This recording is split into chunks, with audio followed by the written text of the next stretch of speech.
out there, but I think it comes with the territory. As a CEO, especially of a large organization, it comes with that territory. How would you describe it? Would you call it a controversy? Would you say it's a single former employee with an axe to grind? Would you say it's just normal vetting of somebody at your level? Well, it's a little bit of all those things. I think that the case that you're talking about is a disgruntled employee. Take off your candidate hat and be the real person. How hard is it to read those kinds of reports when you're up for a job that has a title, a paycheck, and responsibility like this? Well, I try not to read most of that stuff. I really do. I try not to read it.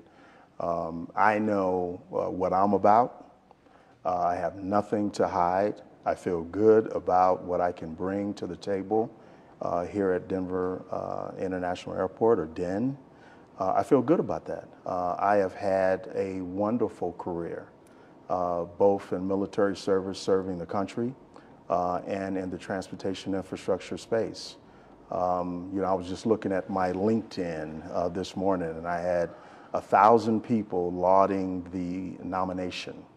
And so that made me feel good. I looked at that. So I cannot let one disgruntled employee mess up my day, if you will. I know I can do a great job. I have done a great job. If people look at my track record, that's all they have to look at. I have been successful in building a super team everywhere I've been, and we have fulfilled the mission, whatever mission that was given to us.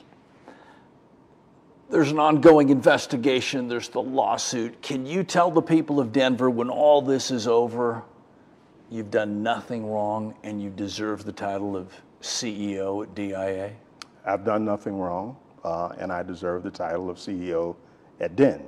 And I am not worried about it.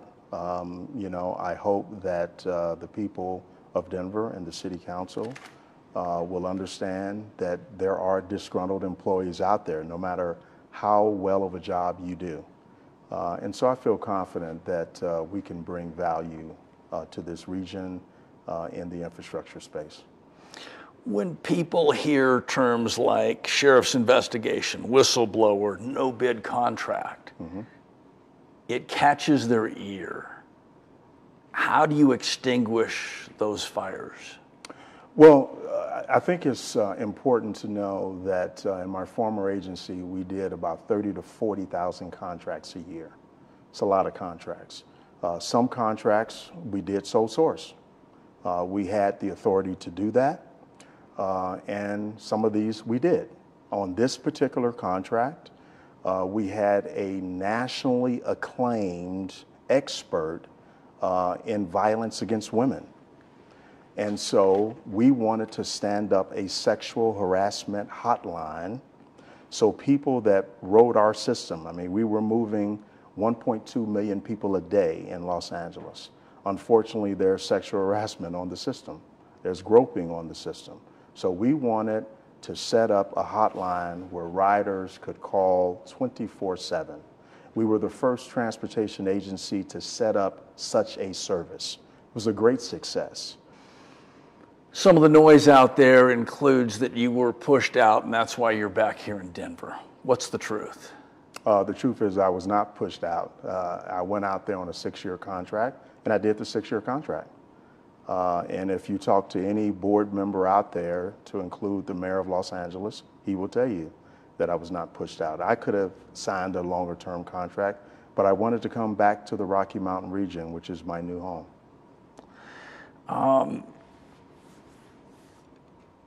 If you get this position, what do you hope your legacy will look like? Well, first of all, just life in general.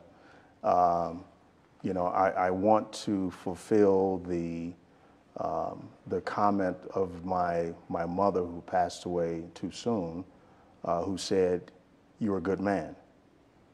And so that's what I want, in life, if you will. Now, in infrastructure, here at DIN, I want people to say that I moved all the projects forward, that I concentrated on customer service, that I had an understanding of employee needs and addressed them. I want people to say that I focused on sustainability. I want Den to be the greenest airport in the world. I want it to have wayfinding so you could find the train that I took part in building, the A-line, when I was at RTD. But most of all, I want people to say and think that I had the customers and the flyers and the people that come through Den in mind in everything that I did, and along with looking through the lens of equity in every program and initiative that I put forward. Talk to me about this process. It just started before you were appointed by the mayor, and that was it. Now you need council approval. Mm-hmm. What are you saying in front of these cameras to Denver council members that are going to ultimately decide if it's you or not? Oh, well, what I would say is look at my track record. I really don't believe that there's many people in the country in the infrastructure space that have did as much as I've done. I have did multimodal. I have put programs in place to train people. I have reached down and reached across the aisle to bring people together.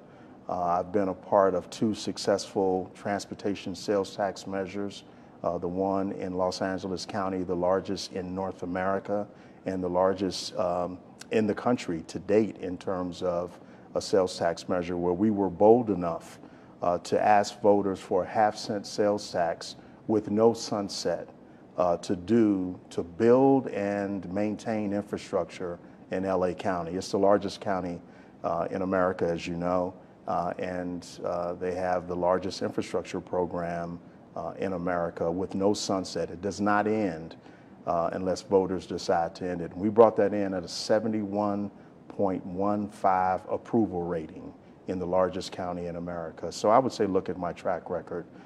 We've done well everywhere that we've been and everywhere that we have looked to push programs forward. As you sit there now, are you confident Denver City Council will say you're the right guy? Well, listen, you know, I'm not going to try to, jump in front of the council. The council, they are doing their due diligence.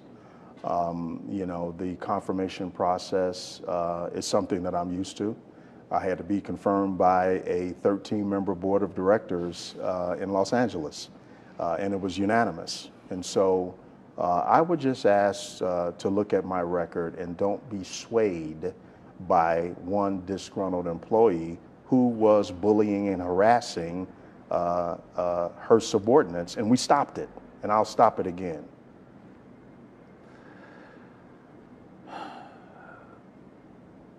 We talked about management style and talked about leaving DEN or DIA. As you look at the responsibility you're potentially about to take on, overwhelming? I mean, this is not a small job.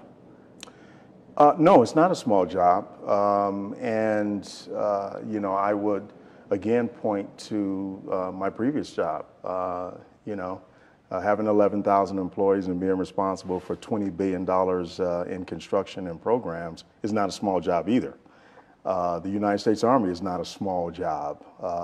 I was fortunate enough to earn the highest enlisted rank possible that anyone can achieve in the enlisted ranks. And so that is not an easy job either. DEN is not an easy job, but I think if you bring the right people together, you bring the right team together, and if you bring the various stakeholders together, whether it's from other counties, whether it's the chambers of commerce, whether it is the various stakeholders in the region, to include the Federal Aviation Administration, which I think is a huge player as well, and USDOT. If you bring all these folks together under this umbrella of doing something to move infrastructure forward, I think you get great things done. Any concerns about the fact that you've been nominated by a term-limited mayor, and so the job might not be as long as you might want it to be? A new mayor will be in place in a reasonable amount of time because our current mayor is term-limited. So I guess I asked the question, does that concern you? Because there's a lot to be done out there. Mm-hmm. And when you recognize you've been appointed by a term-limited mayor, does that raise concerns? No. Doesn't raise concerns with me at all. Infrastructure is multi-generational. It continues. People and leaders come in where they come in. When the interstate highway system was built, it took 50 years. I don't think anybody saw it from start to finish. You know, maybe somebody out there did, I don't know. But infrastructure is multi-generational. I will do, if it's 2 years, I will do everything that I possibly can to move that program forward. If it's longer, it's longer, but I don't worry about the tenure. I never have. You do the best job that you can, and you lead as best you can and manage as best you can. You protect your people, you move projects forward, and you let the chips fall where they may. Anything I didn't ask that you wanted to get out there or address or make a point of? Well, the only thing I would make a point of is what I described earlier. You know, a friend of mine at Harvard says leadership is dangerous.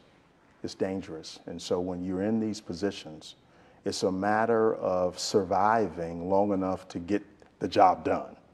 And if you can do that, I think you're successful. So these, you know, trials and tribulations of leadership are to be expected. Leaders should expect it. And I think when you expect these kind of things and understand that it's not going to always be rosy, then I think we'll be able to have better leaders in our organizations. Appreciate your time. Yes, sir. Thank you.